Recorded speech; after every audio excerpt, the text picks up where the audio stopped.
भारत का dead dry और एकदम सूखी पिचेस बनाने का फार्मूला अपने ही गले पड़ गया। और भारत जब भी ऐसे मैचेस हारेगा तुमको एक शख्स याद आएगा। वो Virat the run machine Kohli थे, जो इस तरह की पिचेस पर, मैं कहूंगा इस तरह की खेत जैसी पिचेस पर भी सीसा पलाई दीवार की तरह, वो चट्टान की तरह खड़े होते थे। अब विराट कोहली नहीं है। 15 साल बाद भारतीय टीम साउथ अफ्रीका से अपने घर एक मुकाबला हारती है। लोग बातें कर रहे हैं भारत में कि विराट कोहली नहीं है, तो इसका जो क्रेडिट है वो गौतम गंभीर को जाता है। हार की वजह गौतम गंभीर है, क्योंकि उन्होंने रोहित शर्मा और विराट कोहली को टेस्ट टीम से निकाला, बल्कि रिटायर करने पर मजबूर किया। लिसन, मैं ये तो नहीं कहूंगा कि गौतम गंभीर की वजह से ये सब हो रहा है, क्योंकि sometimes you need to look forward. लेकिन एक खबर के मुताबिक आपको ये बताता चलूं कि विराट कोहली को कहा गया था कि आपकी जो जगह टीम में कंफर्म नहीं है, मतलब आपने जो किया सो किया, लेकिन आपकी जो जगह है भारतीय टीम में ना स्क्वाड में कंफर्मेशन है, कोई गारंटी नहीं है। मतलब आपने जो पीछे काम किया उसके नतीजे में या उसके सिले में आपको जो है ये नहीं गारंटी कि आप टीम में खेलेंगे। तो उसके बाद विराट कोहली ने कहा कि मैं तो संन्यास ले रहा हूं। पर वो दूसरी बात होगी, उस तरफ हम जाएंगे नहीं। हम बात करेंगे कि भारत हारा क्यों, क्योंकि भारत घर का शेर माना जाता है। भारतीय टीम का किला रहा है टेस्ट क्रिकेट में अपना घर, और वो नंबर 1 टीम बनने का सफर भारत से ही तो शुरू हुआ था। विराट कोहली टेस्ट के कप्तान बने, अलग अप्रोच के साथ, अलग इंटेंट के साथ खेले, लेगेसी कैरी किया। रोहित शर्मा ने, चेतेश्वर पुजारा, अजिंक्य रहाणे, जिनको आपने बीच में ऐसा गायब किया कि फिर वो टीम में नहीं आए, शेखर धवन थे।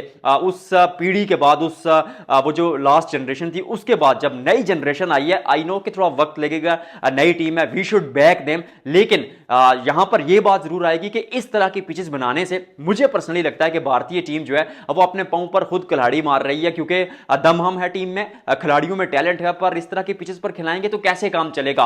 और मैं एक चीज जो बार बार इस चीज को दोहराता रहा हूं, वो ये दोहराता रहा हूं कि भारतीय टीम की ताकत जो है वो उनकी बल्लेबाजी है, और आप अपनी ताकत पर खेलें। स्पिनर्स आपके लिए एक्स फैक्टर जरूर साबित हो सकते हैं। जसप्रीत बुमराह आपके मेन गेंदबाज हैं, वो आपको किसी भी कंडीशन में विकेट लेकर दे सकते हैं। स्पिनर्स बीच में आएंगे, विकेट चटकाएंगे, काम हो जाएगा। वहां असल मसला आपकी बल्लेबाजी, अपनी बल्लेबाजी पर तवज्जो दीजिए। और तवज्जो तो खैर देने की उस तरह जरूरत नहीं है, पर इस तरह की पिचेस बनाएं कि बल्लेबाजों को खेलने का मौका मिले। ऑनेस्टली स्पीकिंग, जो टेक्निक विराट कोहली की थी या चेतेश्वर पुजारा की थी टेस्ट क्रिकेट में, या अजिंक्य रहाणे की इवन थी, वैसी टेक्निक ऐसे आजकल के खिलाड़ियों की नहीं है। वो एक अलग जनरेशन के बल्लेबाज थे, और इवन वहां पर जब डेड पिचेस आप बनाते थे तो 70-80 पर आपके 4-5 खिलाड़ी आउट हो जाते थे। विराट कोहली आते थे, टीम इंडिया 230-40 बनाती थी, कहानी इस तरह से आगे जाती थी और भारत मुकाबले जीत रहा था। इस पर थोड़ी सी और रोशनी डालूंगा, लेकिन यहां पर बात करना जरूरी है Timba Bavuma, Timba the Lord Bavuma, क्योंकि टेस्ट क्रिकेट में एज अ कैप्टन अभी तक कोई मुकाबला नहीं हारे।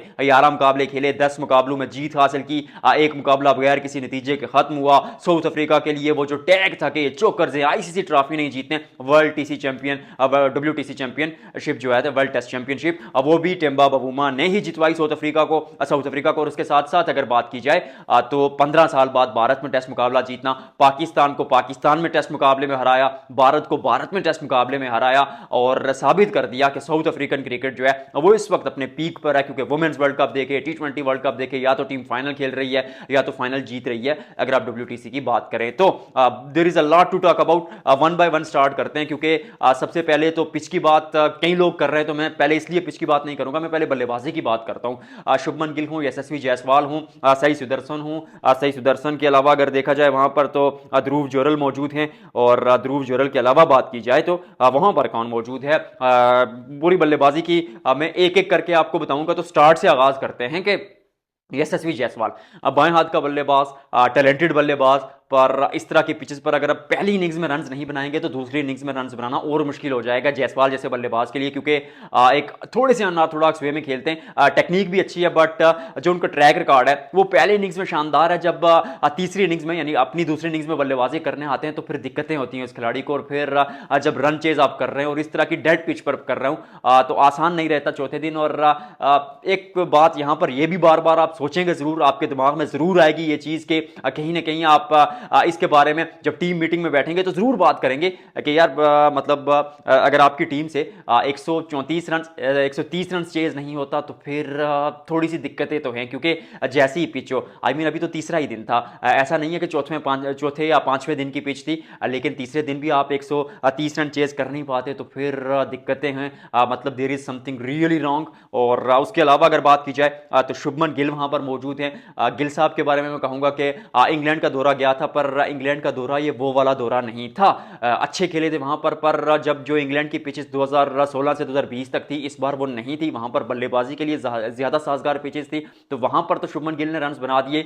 लेकिन जहां पर भी थोड़ी सी चैलेंजिंग कंडीशन आई, चाहे वो ओडीआई क्रिकेट में ऑस्ट्रेलिया में देख लें या यहां पर देख लें, गिल थोड़े आपको नाचते हुए नजर आए, थोड़ा डांस करते हुए नजर आए, तो मतलब वो विराट कोहली, वो किंग से अगर खिताब लेना है प्रिंस का, मतलब वो उनके शूज फिल करने हैं, तो ऐसे तो नहीं चलेगा। ये 20-30 रन से ये भारतीय टीम का कप्तान मतलब 20-30 रन से कहां काम करेगा। I know he is really talented, but थोड़ा सा मुझे अभी भी लगता है कि जहां पर कंडीशंस जो हैं वो थोड़ी सी ट्रिकी हों, गिल थोड़े फंसते हैं। आई रियली होप कि गिल इस पर काम करेंगे। वाशिंगटन सुंदर वन डाउन आए थे पहली इनिंग्स में, अगर बात की जाए तो वहां पर भी रन बनाए थे, आज भी बहुत रन बनाए, जाते जाते बहुत ज्यादा एक्सट्रीमली पेनफुल नजर आए, क्योंकि फाइट की थी बंदे ने यार। चाहे गेंदबाजी में देखें, बल्लेबाजी में देखें, भारतीय टीम का ये वो कहते रहते हैं ना कि वन मैन आर्मी थे, और जिस तरह की फाइट की, जिस तरह की एक एफर्ट की, वो अपने आप में बहुत बड़ी चीज़ थी। मुकाबला आप जिता नहीं पाए, बट समटाइम्स ऐसा होता है कि आप वो एफर्ट पूरी देते हैं, आप अपना 110% देते हैं, पर रिजल्ट आपके हाथ में नहीं आता, बट दैट डजंट मीन कि आप अच्छा नहीं खेले। तो big thumbs up for Washington सुंदर।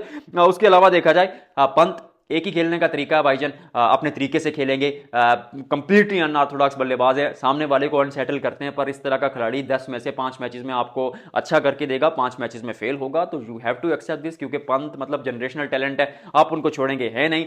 सही सुदर्शन, अभी तक भारतीय टीम में जिस तरह रेगुलर मौके मिल रहे हैं टेस्ट क्रिकेट में, ऑनेस्टली स्पीकिंग भारत जैसा मुल्क जहां पर बेंच की टीम को अगर आप ए टीम से खिला दें या नेशनल टीम से खिला दें, तो वो जो मुकाबला होगा वो बराबरी का ही होगा, यानी इतना टैलेंट है। तो इस टीम में अगर इतने मौके मिल रहे हैं, तो फिर ये 30-35 से काम नहीं चलेगा।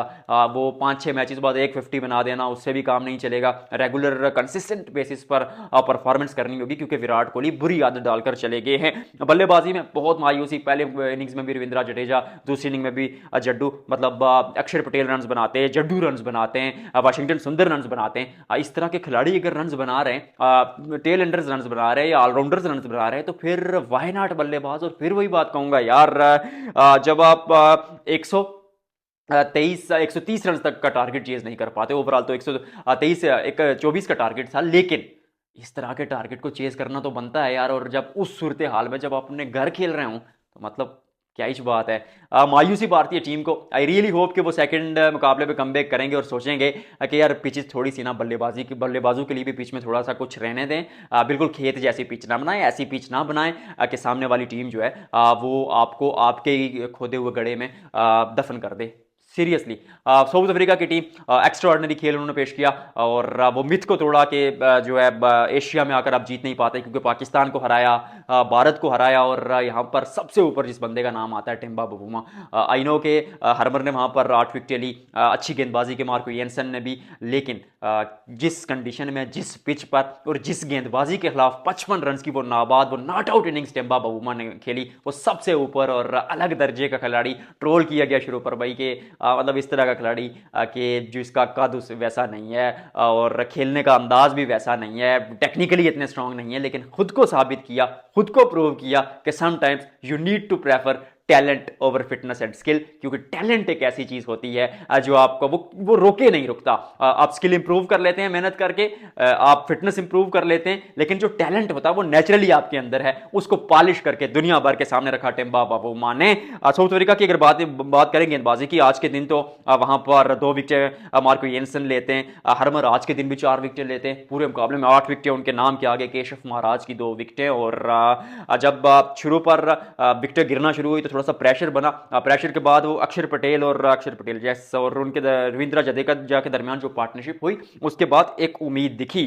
जब उम्मीद जगी तो फिर भारतीय टीम वहां से मुझे ऑनेस्टली ऐसा लगता है कि वहां से शायद थोड़ी सी ट्रिक मिस कर गई, क्योंकि वहां पर आपको थोड़ा वक्त लेना चाहिए था यार। आई नो कि पिच मुश्किल थी, पर आप वक्त ले सकते थे, क्योंकि 2 दिन बचे थे। मुझे भारतीय टीम थोड़ा सा आज शॉर्ट सिलेक्शन में खराब नजर आई, और जब शॉर्ट सिलेक्शन अच्छी नहीं होगी टेस्ट क्रिकेट में, तो आप पीछे रह जाएंगे। ये तो थी इस मुकाबले की चर्चा। आपके नजदीक भारतीय टीम की मुकाबला क्यों हारी, जरूर बताइएगा। आपसे मिलते हैं अगले व्लॉग में।